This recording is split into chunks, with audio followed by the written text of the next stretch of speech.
কোরআনে কারীমের ভিতরে মহান রব্বুল আলামিন বলছেন, বান্দা কোন কোন কাজ করলে তুমি সফল হবে, কোন কোন কাজ করলে তুমি সফলতার চূড়ান্ত পর্যায়ে পৌঁছে যাবে, আমি তোমাদেরকে শিখায় দিচ্ছি। আল্লাহ রাব্বুল আলামিন সূরাতুল বুরুজের শেষ দিকে সুন্দর করে বলছেন, ইন্নাল্লাযীনা আমানু ওয়া আমিলুস সালিহাতি লাহুম জান্নাতুন তাজরি মিন তাহতিহাল আনহার যালিকাল ফাওজুল কাবীর। জোরে বলুন আল্লাহু আকবার। ঈমান যারা আনবে, নাম্বার 1 সফল হওয়ার জন্য মোটামুটি 9টা শর্ত আজকে একটা একটা করে বলি ইনশাআল্লাহ। এর মধ্যে 1 নাম্বার শর্ত হলো ঈমান যারা আনবে, নেক আমল যারা করবে, আল্লাহ রাব্বুল আলামিন বলছেন আমি তাদের জন্য অস্থায়ী নয়, তাদের জন্য আমি টেম্পোরারি নয়, তাদের জন্য আমি আল্লাহ রাব্বুল আলামিন পার্মানেন্ট জান্নাত, স্থায়ী জান্নাতের বন্দোবস্ত আমি আল্লাহ তাদের জন্য রেখে দিয়েছি। জোরে বলি সুবহানাল্লাহ। এমন জান্নাত যার নিচ দিয়ে নহর প্রবাহিত, নহর থাকবে জান্নাতের মধ্যে, প্রত্যেক জান্নাতের জন্য 4টা নহর থাকবে। কয়টা নহর বলেন? 4টা নহর থাকবে। দুধের নহর থাকবে, মধুর নহর থাকবে, পানির নহর থাকবে, শরাবের নহর থাকবে। হয়তো বলবেন হুজুর শরাব তো হারাম, মদ তো দুনিয়াতে হারাম। মদের দুনিয়ার মদ কেন হারাম? দুনিয়ার মদ পান করলে পরে মানুষ মাতাল হয়ে যায়, মস্তিষ্ক বিকৃত হয়ে যায়, লিভার পচে যায়, চোখ নষ্ট হয়ে যায়, চোখ লাল হয়ে যায়, শরীর ধ্বংস হয়ে যায়। কিন্তু জান্নাতে আল্লাহ রাব্বুল আলামিন যে শরাবটা দিবেন, যে ড্রিঙ্কসটা দিবেন, সেই শরাবটা পান করা মাত্র ওই বান্দা কোনোদিন বুড়া হবে না, তার যৌবন শক্তি ডাবল থেকে ডাবল হয়ে যাবে। সেই জান্নাতের শরাবগুলো, সেই জান্নাতের মধু সবাইকে পান করতে রাজি আছেন? বিড়ি খাবেন কারা কারা? হাত তোলে বলেন। কি রাগ করতেছেন নাকি আপনারা? এই যে উঠলোকে ধরেন, ধরেন তো, উঠলোকে ধরেন তো, হ্যাঁ বসো না বলে ওঠে। বিড়ি খাবেন কেউ? খুঁজে বিড়ি খাবেন কেন? বিড়ি খাই তো, তাই না? এই জাতি যদি আমি বলি যে বিড়ি খাওয়ার জাতি, ভুল হবে না? এই জাতি কি বিড়ি খাওয়ার জাতি, ভুল হবে? এত বিড়ি খায়, ভাতের চাইতে বিড়ি বেশি খায়। ভাত একবেলা না খেলেও বিড়ি খাওয়া মিস নাই। আল্লাহুম্মা বারিক লানা ফিহি, বিড়ি টানা। যেরকম নাউযুবিল্লাহ। এগুলো কি? এই নোংরামি বদভ্যাস আমরা ছেড়ে দেবো। আবার এটা তো খায়, বাইরে খাইলেও হয়, আবার কেউ কেউ বাথরুমও খায়, একদিকে ছাড়ে আরেকদিকে খায়। যেরকম নাউযুবিল্লাহ। বলেন তো এগুলো কি ইমানদারদের সঙ্গে যায়? বলেন এই সমস্ত কাজগুলো কি ইমানদারদের সঙ্গে কি মেলে? ইমানদাররা কি এরকম হবে? ইমানদার এরকম হবে না তো। ইমানদাররা ঠোঁট কালো বানাবে না। ঠোঁটটা সুন্দর করে গোলাপি কালার কে করে দিয়েছেন? আসতে বলে কে করে দিয়েছেন? বিড়ি খায় কালো করলো কে? আল্লাহ। দেখছেন কইছে আল্লাহ, আল্লাহ কালো করছে না? আল্লাহ রাব্বুল আলামিন বলেন, বালা মান কাসাবা সাইয়্যাতান ওয়া আহাতাত বিহি খাতিআতুহু উলাইকা আসহাবুন নার হুম ফিহা খালিদুন।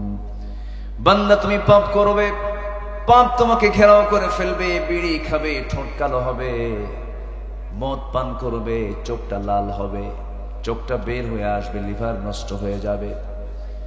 পাপ করবে, পাপের চিহ্ন তোমাকে ধরে ফেলবে। লোকটাকে দেখেই বলবে বিড়িখোর, লোকটাকে দেখে বলবে মদখোর। যে ব্যক্তি সুদের কারবার করবে তার কিছু না বড় হলো পেটটা হবে 10 মাসের মতো। কিসের মতো হবে? 10 মাসের মতো। বিশাল বড় পেট। ঈদের দিন কোলাকুলি হয় না, হয় পেটা পেটি, শান্তি নাই। গরিবের লাউ থাকে মাথায়, আর ধনী লোকের লাউ থাকে পেটে। বুঝেন নাই? গরিব লাউ কোথায় নেয়? মাথায় নিয়ে চলে যায় বাজারে, আর যেটা ধনী খাইছে হুঁশ নাই, বেহুশের মতো। আল্লাহ পাক বলছে তোর মাথায় নেওয়ার দরকার না, তোর পেটে পার্মানেন্ট দিয়ে দিলাম, এত বড় পেট লাউ। রাগ করতেছেন নাকি আপনারা? খাদ্যাভাসের ব্যতিক্রম হলে পরে এরকম হয়। আমরা খাবারকে নিয়ন্ত্রণ করব। জোরে বলি ইনশাআল্লাহ, আর জোরে বলি ইনশাআল্লাহ। কিছু কিছু লোকই আছে এমন খাওয়া খায়, 4 আঙ্গুল কপাল বাদ দেয় সব পেট খায় আর খায়। খাইছো কেমন? জুত মতো হলো না, মানে কোনোদিন ভালো কয়। আমরা ইমানদার হতে চাই। ইমানদাররা হবে সবার মতো না স্বতন্ত্র? বলেন সবার মতো না ভিন্ন রকম? ভিন্ন রকম হবে, স্পেশাল হবে। ইমানদারের কথা হবে অন্যরকম, চাল চলন অন্যরকম, মুখের ভাষা অন্যরকম, সবকিছু সবার থেকে আলাদা হবে ইমানদাররা। কারণ তাদের জন্য আলাদা জায়গা জান্নাত আল্লাহ পাক রেখেছেন। যেরকম সুবহানাল্লাহ। তো জান্নাতের নহর থাকবে কয়টা মনে আছে আপনাদের? কয়টা নহর? এর মধ্যে একটা হলো পানির নহর, দুধের নহর, মধুর নহর, আরেকটা শরাবের নহর। সবাইকে পান করবেন না? সবাইকে জান্নাতে যাবেন না? নামাজ না পড়ে? নামাজ পড়ে নামাজ না পড়ে? আমার দেশে নামাজই বেশি না ইমানদার বেশি? ভালো করে বলবেন। আমার দেশে নামাজই বেশি না ইমানদার বেশি? নামাজই বেশি। নামাজ পড়ে মাত্র 5%, আর বাকি 95% নামাজই পড়ে না। এখন বলেন নামাজই বেশি না ইমানদার বেশি?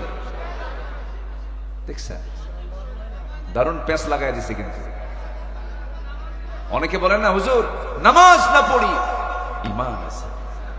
এখন কোন আমার দেশে নামাজই বেশি না ইমানদার বেশি? তাহলে আমার দেশের ইমানদার হলো বেনামাজি ইমানদার। কি ইমানদার বলেন? বেনামাজি ইমানদার। বেনামাজি ইমানদার হওয়া যাবে না নামাজ ইমানদার হতে হবে? নামাজ ইমানদার হতে হবে। বৃষ্টি আর নাই, টেনশন করেন না। বৃষ্টির চিন্তার মাথায় নেওয়ার দরকার নাই। যা আছে কপালে, যা হবে হবে। জোরে বলি ইনশাআল্লাহ। এত দূর থেকে আসলাম, সে ঢাকা কোথায়? এইদিকে একটা ঢাকা আছে, তবে জল ঢাকা, ওই ঢাকা না, কিন্তু মূল ঢাকা। মূল ঢাকা থেকে আসছি, জল ঢাকা থেকে আসি নাই। আপনাদের এই নীলফামারী হলো ইসলামী জনপদ। এখানে অনেক শহীদের রক্ত ঝরেছে। এই জনপদে অনেক জালিম জুলুম করেছে। এই জনপদের যারা সাক্ষী, আমি তাদেরকে বলতে চাই, আগামীর দেশ, আগামীর দিনকে আমরা কোরআন দিয়ে দেখতে চাই, ইসলাম দিয়ে দেখতে চাই, কোরআন দিয়ে দেখতে চাই, আল্লাহর দিনকে দিয়ে দেখতে চাই। মুজিবের ভাষণ শুনেছি, আইয়ুবের শাসন দেখেছি, জিয়া কেটেছেন খাল, চাচা এরশাদের তাল বেতাল, মাঝখানে 16 বছরের হরতাল আর হরতাল, সব দেখা শেষ। আগামীর দেশ হলো কোরআন সুন্নাহর বাংলাদেশ। রাজি আছেন কারা কারা? হাত উঁচু করে দেখান মুসলমান।